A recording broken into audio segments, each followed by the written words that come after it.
The fluorescent lights overhead flicker ominously as I push my cart through the dimly lit aisles of Walmart.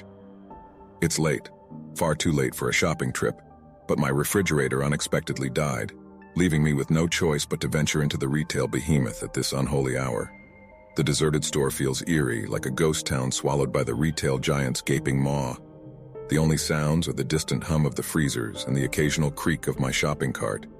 I try to shake off the unease that settles over me like a shroud, but it clings to me like a second skin. I reach the dairy section where the air is unnaturally cold. The flickering lights here cast long, sinister shadows that dance on the floor. I grab a gallon of milk and hurry toward the checkout lanes. The silence seems to grow louder with each step, and I can't shake the feeling that something is watching me. As I approach the front of the store, I notice that the checkout lanes are all empty except for one. An elderly cashier with thin, wispy white hair and a vacant stare sits behind the register. She's scanning items with mechanical precision, her bony fingers moving like spider legs over the keypad. "Hello?" I call out, my voice trembling. The cashier doesn't respond, her eyes locked on the screen as if she's in a trance. I swallow hard, my heart pounding in my chest. I cautiously approach the only open lane and place my items on the conveyor belt. The cashier continues scanning, not acknowledging my presence. Her name tag reads, Margaret, the same name as my deceased grandmother. A shiver runs down my spine, but I can't bring myself to leave. With trembling hands, I hand Margaret my credit card. She takes it without a word and swipes it through the machine. The receipt prints out, and Margaret hands it to me, still without making eye contact. I can't help but notice that the receipt is covered in strange symbols and numbers I can't understand. "Is everything okay?" I ask, my voice quivering. Margaret's lips curl into a grotesque smile, revealing rows of sharp, yellowed teeth. "Everything is fine, dear," she says in a voice that sends a chill down my spine. "Just fine." I grab my bags and stumble away from the checkout lane. I hurry toward the exit, my heart pounding in my chest. The store seems to stretch on forever, the aisles twisting and turning in strange, disorienting ways. Finally, I reach the automatic doors, but they refuse to open. Panic sets in as I frantically push and pull at them, but they remain firmly shut. I turn to look back into the store, and my blood runs cold. The store has transformed. The shelves are now lined with strange and otherworldly products. Bizarre creatures, half human and half monster, roam the aisles, their eyes fixed on me. The flickering lights have been replaced by a sickly green glow that bathes everything in an eerie radiance. I stumble back, my mind unable to comprehend the horrors before me. I turn and sprint down another aisle, desperate to escape this nightmare. But no matter which way I turn, the store seems to shift and change, trapping me in an endless labyrinth of terror. The creatures draw closer, their grotesque forms contorting and writhing as they move. Their voices echo in my head, whispering terrible secrets and ancient incantations. My vision blurs and my thoughts become disjointed and fragmented. Just as I feel myself slipping into madness, a familiar voice calls out to me. It's my grandmother's voice, warm and comforting. "Sarah, my dear, you must wake up." My eyes shoot open and I find myself lying in my own bed, bathed in the soft light of morning. It was all a dream, a terrible, nightmarish dream. I let out a shaky breath, relieved that it's over. But as I swing my legs out of bed and glance in the mirror, I freeze. On my wrist is a strange mark, an intricate symbol etched into my skin. It's the same symbol that covered the receipt in my dream. The horrors of Walmart have followed me into the waking world, and I realize that the nightmare is far from over. I just finished a late-night shopping trip at Walmart, the same eerie Walmart from my previous unsettling experience. The fluorescent lights overhead cast a cold, sterile glow, and my unease grew with every step. It was nearly midnight, and the parking lot outside was almost empty. As I pushed my cart towards the exit, I couldn't shake the feeling that someone was watching me. Glancing around, I noticed a man in his late 30s, wearing a dark jacket and sunglasses, standing by a car near the entrance. His gaze was fixed on me and a chill ran down my spine. I quickened my pace, hoping to put some distance between us. As I approached my car, I fumbled for my keys, my heart racing. The man didn't move, but his eyes never left me. With a shaky hand, I unlocked my car and climbed inside.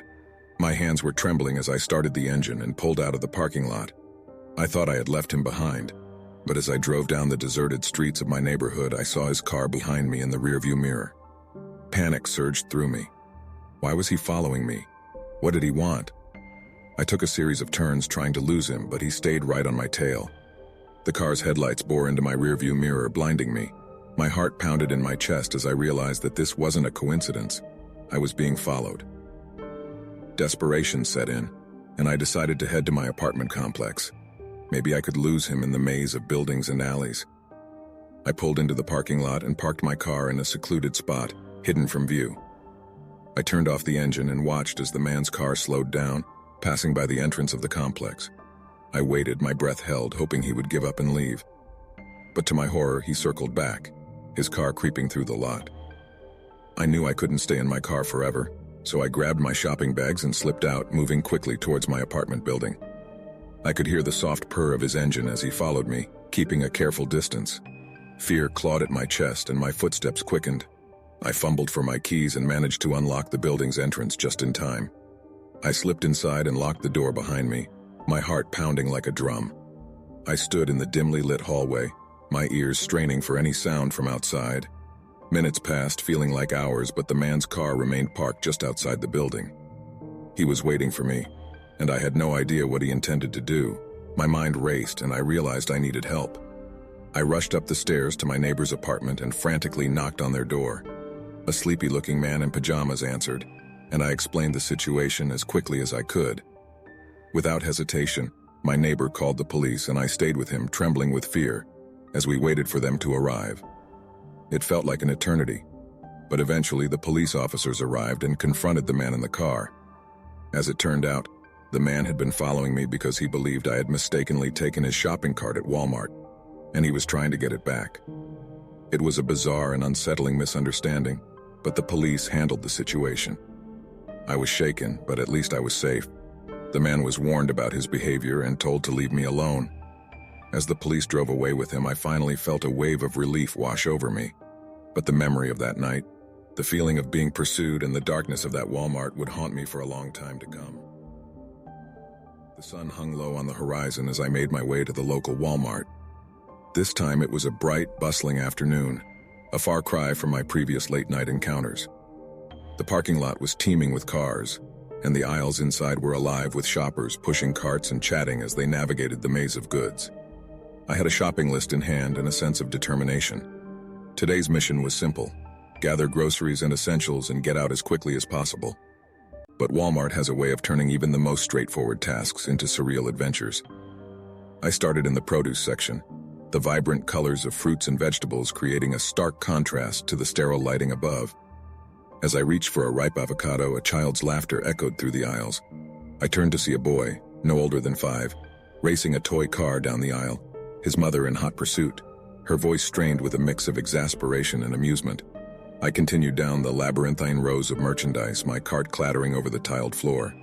The shelves stretched infinitely, crammed with products I didn't even know I needed. The distant hum of conversation and the clinking of shopping carts filled the air, creating a symphony of consumerism. As I made my way to the checkout lanes, I couldn't help but overhear snippets of conversations from the surrounding shoppers. A couple debated the merits of different laundry detergents while an elderly man tried to decipher the self-checkout kiosk with the help of a patient Walmart employee. Finally, I arrived at the checkout lanes. The line stretched endlessly, a meandering river of shopping carts and impatient customers. I chose a seemingly shorter line, but as I waited, it became apparent that the woman ahead of me had an intricately complicated coupon system that was slowing everything down.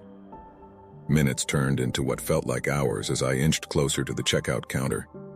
Meanwhile, the intercom system periodically erupted with announcements, each one more bizarre than the last. Attention Walmart shoppers, we have a special on canned unicorn meat in aisle 9. The shoppers around me exchanged bemused glances. Eventually, it was my turn at the register. I handed my items to the cashier, a weary but friendly woman who scanned each item with practiced efficiency. We exchanged pleasantries and I swiped my card, grateful that my ordeal was coming to an end. But as I left the store, my cart laden with bags of groceries, I couldn't help but reflect on the strange, multifaceted experience that is Walmart. It's a place where time seems to warp, where everyday people come together in pursuit of the mundane, and where the ordinary and the surreal coexist in a peculiar harmony. Walmart, I thought as I loaded my car, is not just a store, it's a microcosm of modern life. It's a place where the quirks of human nature and the chaos of consumerism collide, where the mundane is transformed into the extraordinary, and where every visit is an adventure, whether you want it to be or not.